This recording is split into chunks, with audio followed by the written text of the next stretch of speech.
Bonjour à tous et à toutes, je suis le voyageur des terres. Je démarre cette chronique sur YouTube qui sera une chronique de lecture de textes fantastiques pour la plupart. Je vous conseille, pour regarder cette chronique, de vous installer paisiblement dans un canapé, dans un bon fauteuil. Il n'est pas nécessaire d'avoir l'écran devant les yeux, le principe de cette chronique étant réellement la lecture du texte. De prendre un bon thé, un bon café ou une bonne bière, et de vous laisser porter par le récit que je vais vous conter. Le premier récit, la première nouvelle par laquelle je vais commencer est une nouvelle de Lovecraft, qui se nomme Air froid et qui date de 1926. Je vous laisse donc vous installer et profiter du récit. Air froid. Vous me demandez de vous expliquer pourquoi je crains l'air froid. Pourquoi je tremble, plus que les autres, dès que j'entre dans une pièce froide. Et parais malade, pris de nausées, lorsque la fraîcheur du soir s'insinue sous la chaleur d'un après-midi de fin d'automne. Il y en a qui disent que je réagis au froid comme d'autres à une mauvaise odeur. Et je suis bien le dernier à les démentir.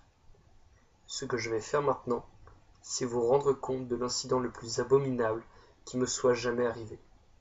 Et vous laisser le soin de juger, de dire s'il existe une explication satisfaisante à ces réactions qui vous étonnent. C'est une erreur que d'imaginer l'abominable associé toujours indissolublement à l'obscurité, au silence et à la solitude.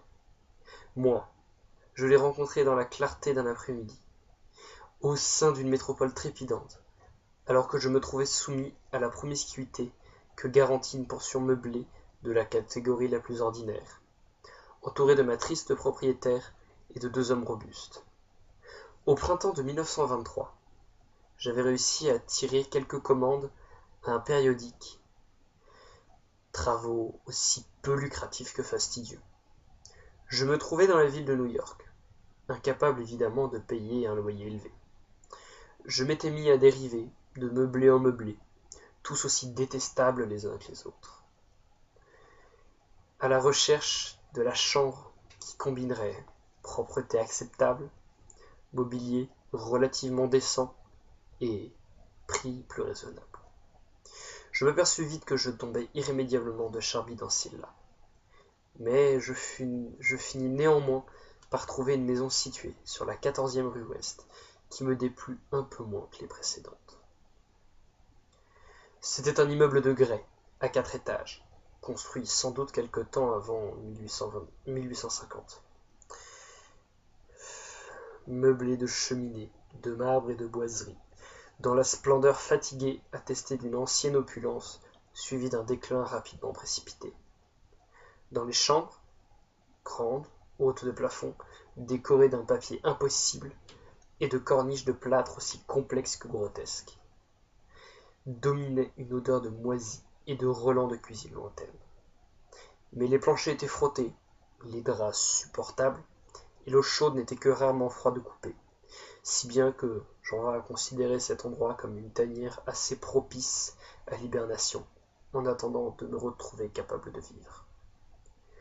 La propriétaire, dame traînant savate, une espagnole, presque barbue, répondant au nom de Herrero, avait le bon goût de m'épargner ses bavardages, ou ses considérations personnelles sur l'heure à laquelle j'éteignais l'électricité dans ma chambre, laquelle donnait sur le palier du 3e étage, et mes colocataires étaient des gens aussi tranquilles et discrets qu'on pouvait les rêver, des Espagnols pour la plupart, dont le niveau de vie était à peine supérieur au minimum vital. En définitive, seul le vacarme des voitures, dans l'artère sur laquelle donnaient mes fenêtres, se révéla être un souci majeur. J'habitais cet endroit depuis 3 semaines à peu près, quand eut lieu le premier incident bizarre. Un soir, il était à peu près 8 heures, j'entendis une sorte de clapotis contre mon plafond. Dans ma chambre régnait brusquement l'odeur âcre de l'ammoniac. Regardant autour de moi, je m'aperçus qu'un coin du mur était taché. Un liquide en dégouttait sur le plancher. L'inondation provenait de l'endroit où du plafond où le plus proche de la rue.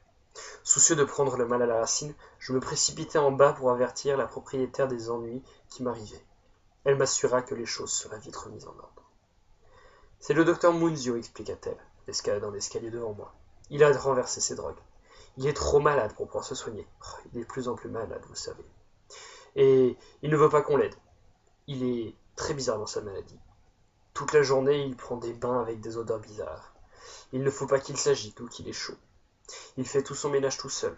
Sa petite chambre est pleine de bouteilles, de machines, et il n'exerce pas la médecine.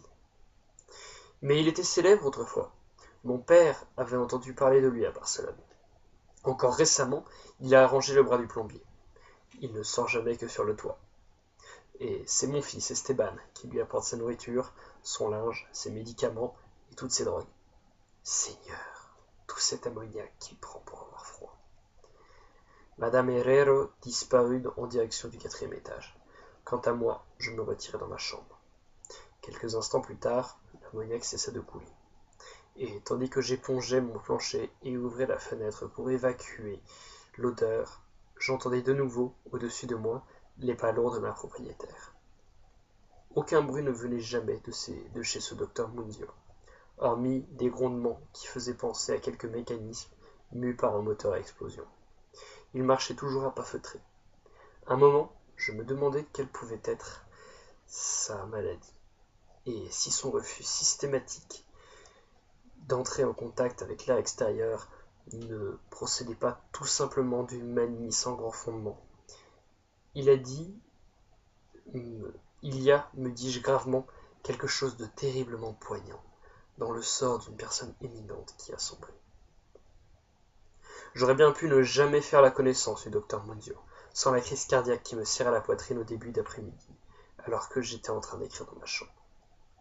Les médecins m'avaient averti du danger de ces attaques, et je savais qu'il n'y avait pas un moment à perdre. Me souvenant de ce que m'avait dit ma propriétaire, des soins apportés par l'invalide au plombier, je me traînai jusqu'à l'étage supérieur et frappai faiblement à sa porte qui correspondait à la mienne. Une voix curieuse, qui me semblait venir de la droite, me répondit en bon anglais, me demandant mon nom et la raison de ma visite. Lorsque j'eus fourni les renseignements qu'on me demandait, la porte contiguë à celle que j'avais frappée s'ouvrit. Un souffle d'air froid me gifla le visage. Quoique cette journée fût l'une des plus chaudes de la fin juin, je frissonnais en passant le seuil du grand appartement. La décoration était somptueuse autant que de bon goût. Elle me surprit dans ce temple de la malpropreté et du désordre. Un lit escamotable remplissait le rôle d'urne de divan, et des meubles en acajou, des rideaux opulents, de vieux tableaux, une bibliothèque à vous faire pâlir d'envie. Tout évoquait plutôt le cabinet d'études d'un homme de qualité que la chambre à coucher d'une pauvre maison meublée.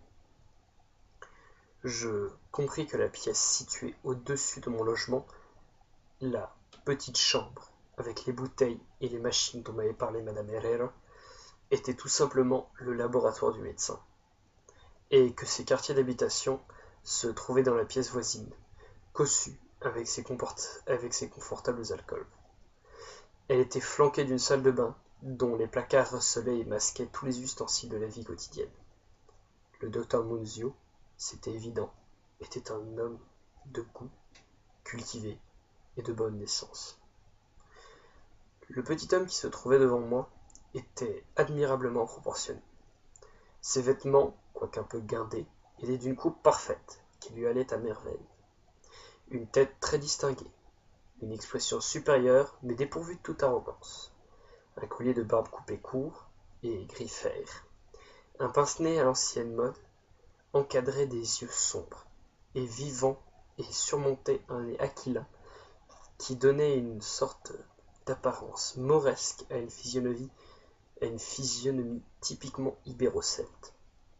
Des cheveux épais, bien coiffés, attestant les visites régulières d'un coiffeur, séparés par une raie impeccable au-dessus d'un front puissant.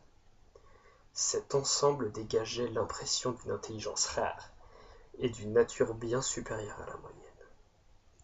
Néanmoins, dès la première vision que j'eus du docteur Munzio, au sein de cette atmosphère glacée, j'éprouvai une répugnance que rien dans l'aspect de mon hôte ne pouvait justifier. Seuls les reflets livides de son teint et la froideur de sa main pouvaient donner un fondement physique à ce sentiment. Et pourtant, même ces données pouvaient très bien s'expliquer, si l'on consentait à se souvenir que cet homme était un malade. C'était peut-être aussi ce froid bizarre qui atténuait ma bonne impression. La température, en effet, était bien au-dessus de la normale. Dessous. La, une- la température était en effet bien au-dessous de la normale pour une journée si chaude. Et tout ce qui est anormal suscite l'aversion, la méfiance et la crainte. Voilà, c'est la fin de la première partie de la nouvelle. J'essaierai, je pense, au vu du texte, de la faire en 3 parties. Je vous remercie de m'avoir suivi jusque-là. N'hésitez pas, si vous le souhaitez, à mettre un pouce vert à la vidéo, partager, vous abonner. Je vous remercie et je vous dis au revoir pour la deuxième part, pour les parties suivantes.